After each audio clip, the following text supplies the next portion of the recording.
Bienvenidos a Cruce Palabras por Telesur. Soy Luis Hernández Navarro y para hablar sobre la pederastía clerical en México está con nosotros un gran especialista, amigo de este programa y de Telesur, Bernardo Barranco. Bernardo conduce varios programas de radio, de televisión sobre cuestiones religiosas, escribe regularmente en La Jornada y en otros medios sobre este asunto, también sobre cuestiones electorales que conoce muy bien. Pocos especialistas en América Latina sobre la cuestión religiosa como Bernardo, que está aquí para hablar sobre su último libro, Depredadores Sagrados. Bernardo, muchas gracias por estar con nosotros. Luis, para mí es un placer estar acá y gracias por hablar del libro ante tu auditorio. Tremendo título, ¿no? Depredadores Sagrados. O sea, estamos hablando de chacales, hienas, buitres, investidos en el halo de la santidad. O sea, pareciera que es un oxímoron, ¿no? El del título. Pues el título está inspirado en Marcial Maciel, ¿no? Ajá. Es decir, Marcial Maciel es una persona que tiene una investidura de un hombre santo, recto, sabio, ¿no? Pero que en realidad tiene una doble vida o una triple vida, ¿no? Por lo tanto, entonces de ahí viene esta expresión, porque viola a cientos de niños, tiene mujer, tiene sus hijos, tiene una doble vida, es un hombre querido por el Papa, por el Vaticano, un hombre de poder entre las élites, ¿no?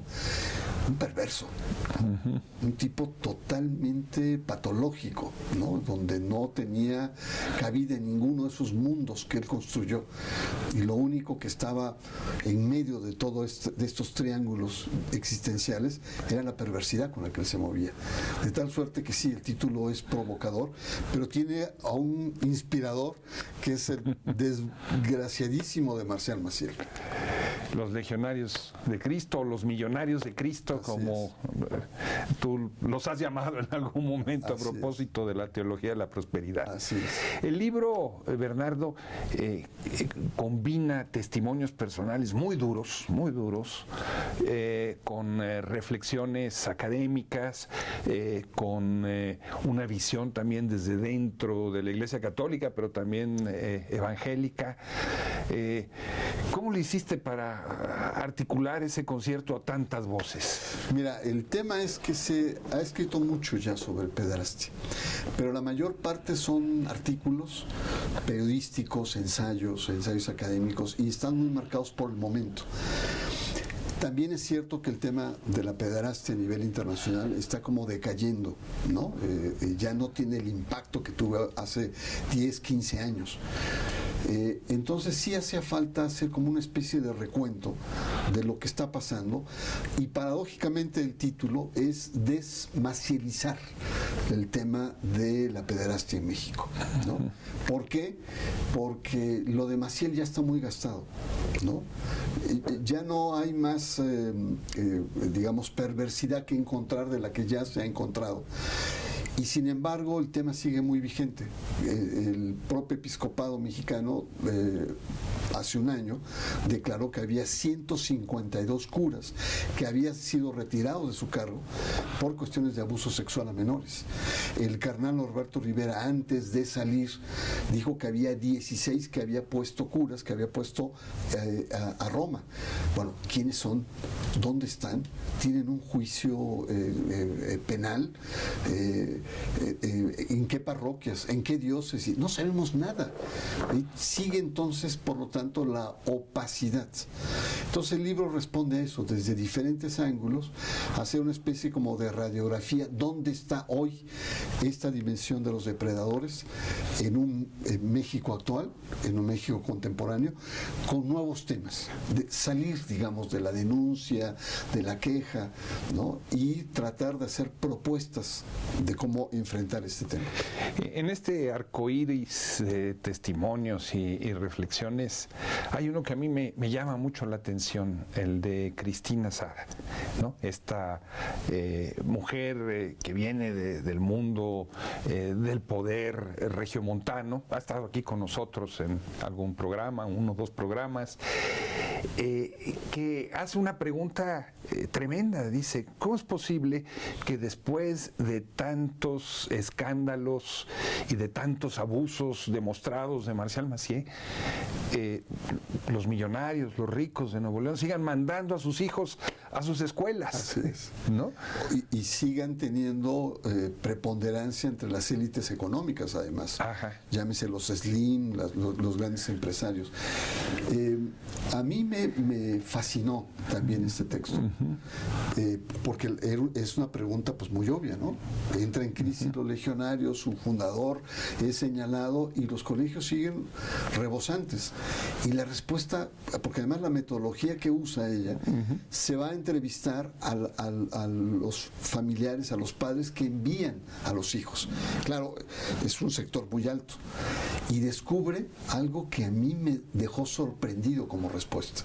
¿Cuál es la respuesta de Salinas que encuentra? Que son colegios como espacios de agregación social. Es un espacio de ricos. Entonces no importa el nivel académico, no importa la reputación, no importa el peligro con el cual sus hijos estén allí, lo que importa es que es un lugar donde están los ricos, donde quieren que sus hijos también estén. ¿Por qué?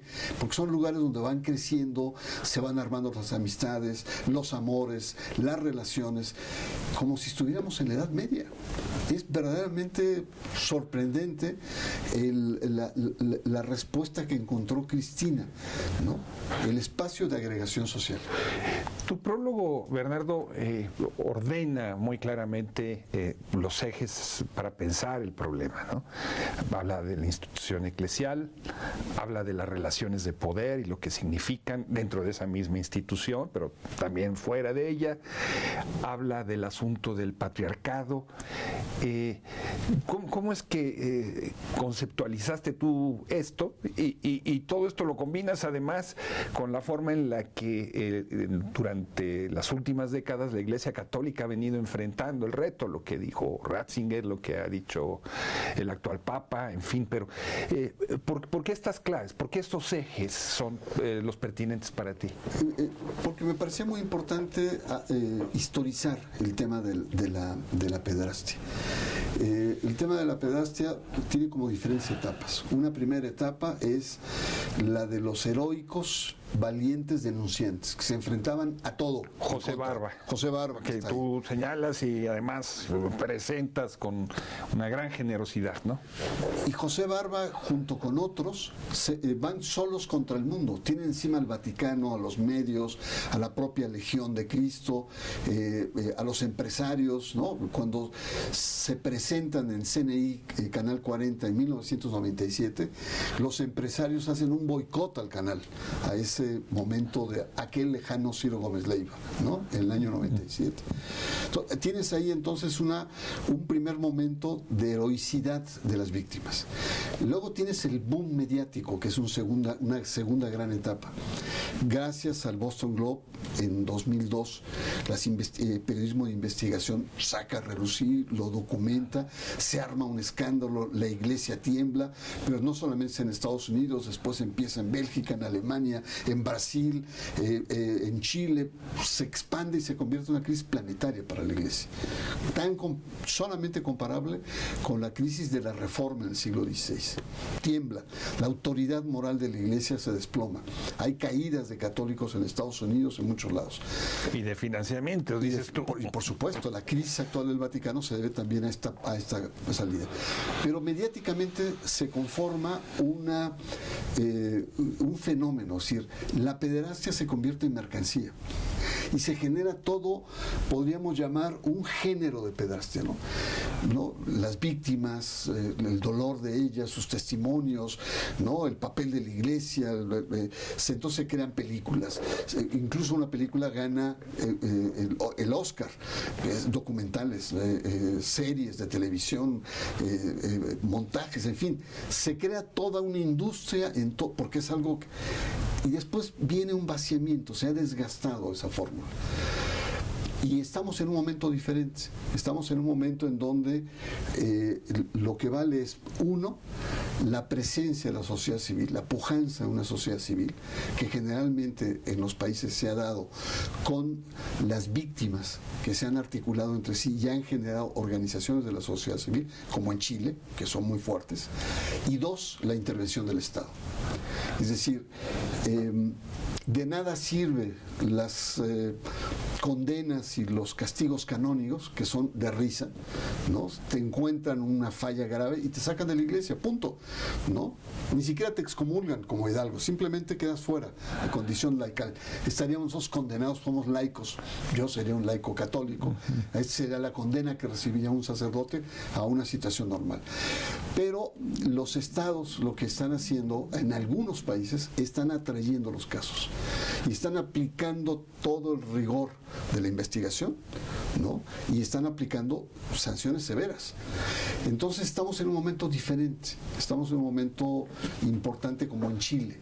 En Chile el Estado, por la presión social, se ha convertido en un Estado que interviene de manera, incluso no necesita ni siquiera, requiere de que haya una demanda, atrae el caso y ¡pum!, le cae. Que no allanó los archivos del episcopado, del arzobispado en Santiago, ¿no? Si tiene todo el poder. En México estamos muy lejos, en la mayor parte de los países católicos. ¿Por qué? Porque la iglesia tiene mucho peso político. El mismo presidente López Obrador dijo, yo con la iglesia no me meto. Claro, hay una lógica política, pero por otro lado está el tema de los derechos de la infancia, ¿no? Están, es decir, los infantes están en peligro y el Estado tiene la obligación de entrar y protegerlo. Entonces es como una situación de entrampe. Pero si tú quieres, el momento actual clave es, por un lado, una sociedad civil fuerte, uno, y dos, un Estado que atraiga y que intervenga de manera decidida en el tema de la pederastia. ¿Te parece, Bernardo, si vamos a una pequeña pausa? Perfecto. Amigos, amigas, volvemos en muy breves instantes.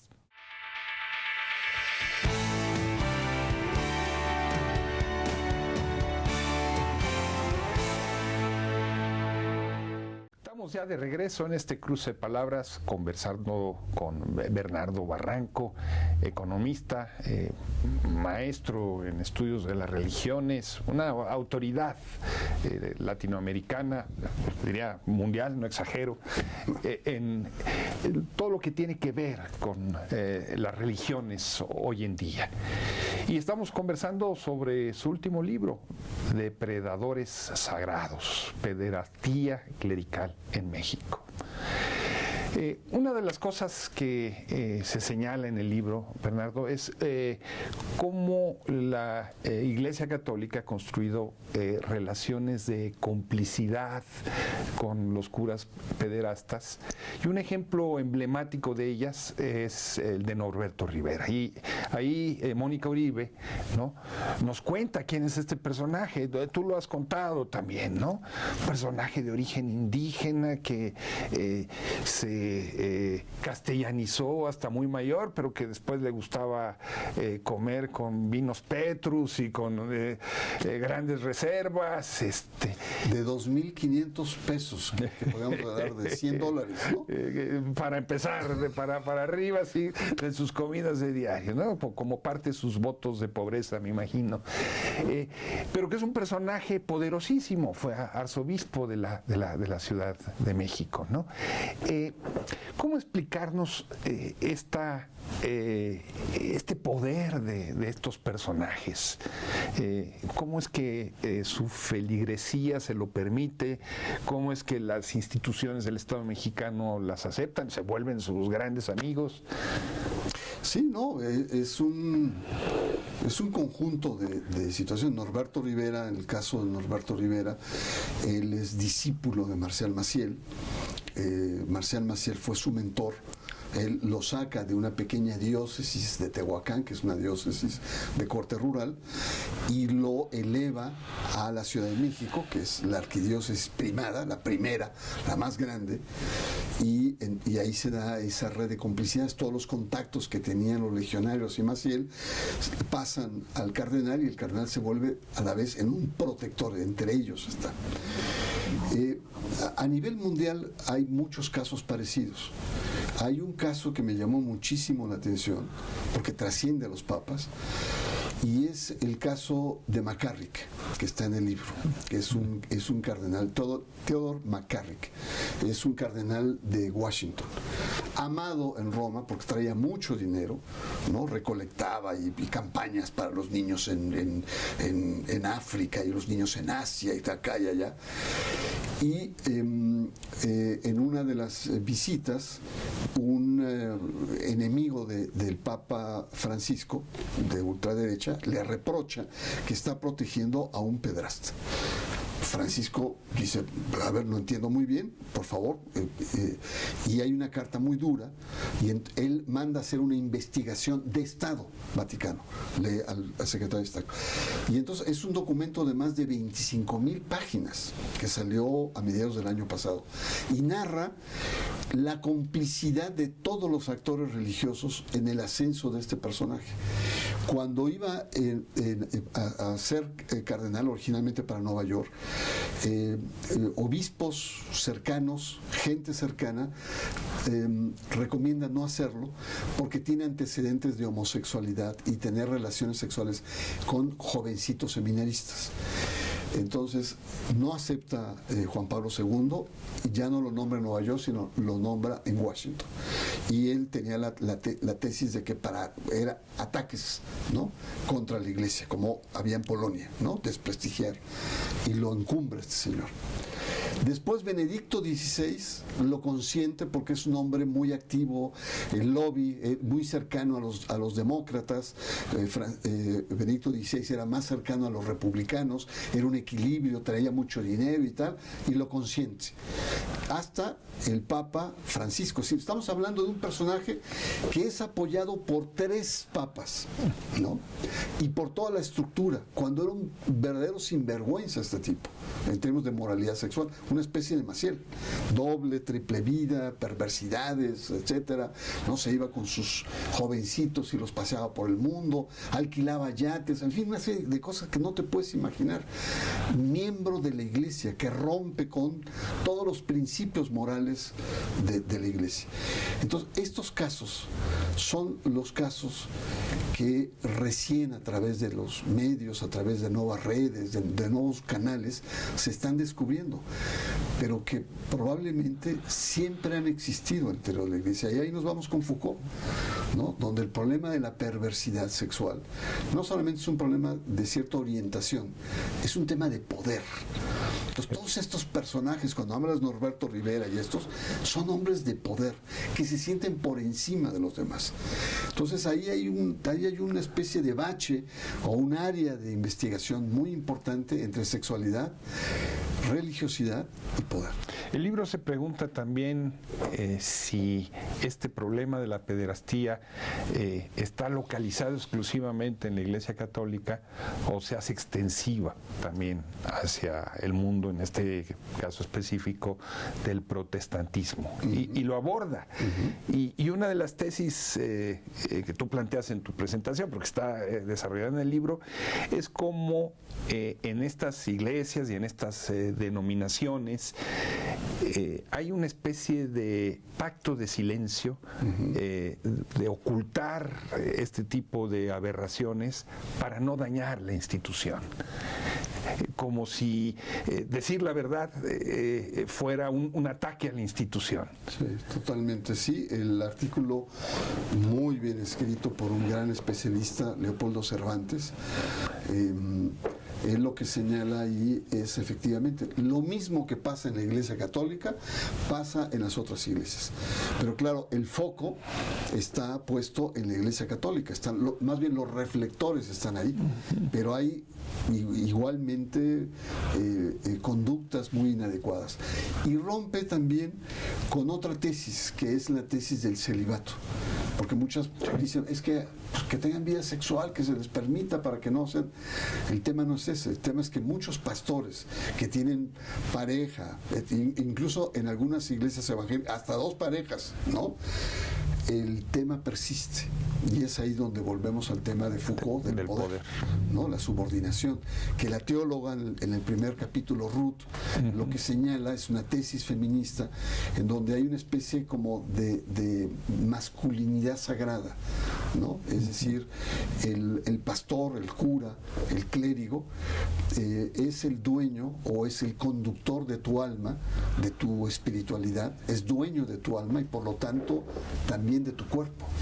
Entonces es capaz de hacer de tu alma lo que él quiera, pero también es capaz de hacer de tu cuerpo lo que él quiera. Entonces muy interesante ver, y ahí yo creo que ahí hay un área, pues sí, de investigación, de análisis muy profundo, porque se rompe ese paradigma del celibato y también se rompe el paradigma de la homosexualidad, porque la mayor parte de estos depredadores sagrados no son homosexuales, son heterosexuales, aparentemente, ¿no? Entonces, pues sí, estamos frente a otro momento, ¿no? Ya no la víctima, la iglesia que oculta, que es malosa y que es, sino creo que, y ahí es donde quisiera que el libro apuntara, ir más allá.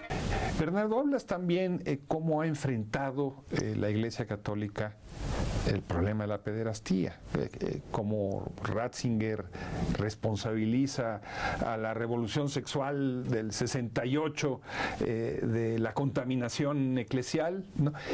Cómo el Papa Francisco, a pesar de sus declaraciones o de sus buenas intenciones, no ha tenido la energía o la fuerza para poner eso realmente en el centro de la agenda. Incluso ignora las denuncias originales en Chile, ¿no? De los que ya nos estuviste hablando, aunque después resultó que esas denuncias que se habían dicho que eran mentira, pues resultaron ser verdad, ¿no? Sí, totalmente. ¿Tú dirías que esto constituye un desfase muy grande de la jerarquía de la Iglesia Católica con respecto al mundo real? Yo diría que la narrativa de la Iglesia Católica fracasó rotundamente. Primero era de negación, ¿no? Después era de chantaje, después de culpabilizar a las víctimas, ¿no? Que querían dañar la iglesia, que querían afectar a los principios, etcétera. Después negociación. Y hasta hace muy poco con el Papa Francisco de una aceptación más global, más estructural. Pero han pasado 20 años y la Iglesia no solamente no convence, sino genera la suspicacia estructural, histórica, de que la Iglesia nos está mintiendo a la sociedad. Por eso, en el caso chileno, que es muy importante que lo señales, ahí hay una gran mentira de toda la Iglesia. Cuando va el Papa y le dicen de manera banquetera a los periodistas, ¿y qué pasa con estos curas? Y él dice, ¿cuáles curas? Pues son dichos, a mí pruebas, ¿no? Y se arma todo un escándalo, la sociedad se siente indignada, presiona a la sociedad, y el Papa ya en Roma, diciendo, pues, ¿qué dije? ¿O qué pasó? Entonces manda a hacer una investigación con Chicluna, que está 2 meses en Chile, y le dice, Santo Padre, la gente tiene razón. Aquí hay una complicidad de los obispos, de las estructuras, los colegios, las parroquias, que están protegiendo a los pederastas. Y hay varias generaciones, sobre todo en el caso de este gran pederasta chileno, que es el Maciel, digamos, de Chile. Y el Papa manda a llamar a toda la iglesia y le dice, ¿pero qué pasó? No me digan nada, les pido un día de silencio. Los puso a todos sentaditos en la Capilla Sixtina, que no hablaran y en silencio, y que todos renunciaron. Eso fue en mayo del 2019. Sí, 2019. Quedan fuera, ¿no? Y después el Papa va seleccionando y va admitiendo, etcétera. ¿Qué nos dice eso? Que hay una narrativa, incluso interna, de la propia Iglesia, que está fallida, que hay inercias muy grandes en la cual la Iglesia, en el fondo, como estamos viendo en el caso de México, no quiere entrarle al tema, lo evade. Y creo que es uno de los más grandes errores, tan grande como el PAN ahora que recibió a Vox, a un grupo de ultraderechas, es de esa magnitud. Bernardo, hemos visto cómo en los últimos años surgió un movimiento como el de Me Too, de denuncias de fundamentalmente mujeres abusadas por hombres poderosos, ¿no?, para conseguir trabajo, para hacer valer su posición. ¿Tú dirías que estas denuncias de estos héroes que señalaron a Maciel, como José Barba, como tantos otros, es un antecedente de este Me Too? Sí. Abrió el camino para mostrar con claridad cómo el poder, la sexualidad, los abusos se expresan en la sociedad contemporánea. Totalmente, yo creo que es uno de los puntos claves, ¿no? Que hoy, si tú ves en Estados Unidos, las víctimas se agruparon, hicieron alianza con abogados, claro, y ahí más bien no era solamente el tema de la justicia, sino el tema económico, en diferentes países, en Italia, en Alemania, etcétera, y sobre todo en Chile. En Chile hubo una presión política de estas organizaciones que tuvieron la capacidad de aliarse a otras y sumar su iniciativa con otras. En México no tenemos eso, lamentablemente no tenemos ese nivel, y que las víctimas están aisladas. Entonces creo que uno de los grandes retos en México hoy por hoy es que la sociedad, sobre todo la sociedad civil organizada, se articule en torno a un tema como este, ¿no? Bernardo, muchísimas gracias por estar con nosotros comentando este apasionante y terrible, por otro lado, libro. Sí, no, al contrario, te agradezco mucho la oportunidad de poder conversar, porque son temas muy actuales y son temas que no solamente atañen a México, sino América, todo lo que es América Católica está cruzada por esta problemática. Muchas gracias. Y ustedes, amigos, amigas, muchas gracias por su amable compañía el día de hoy. Ya saben, los esperamos la semana que viene aquí por Telesur. Hasta la próxima.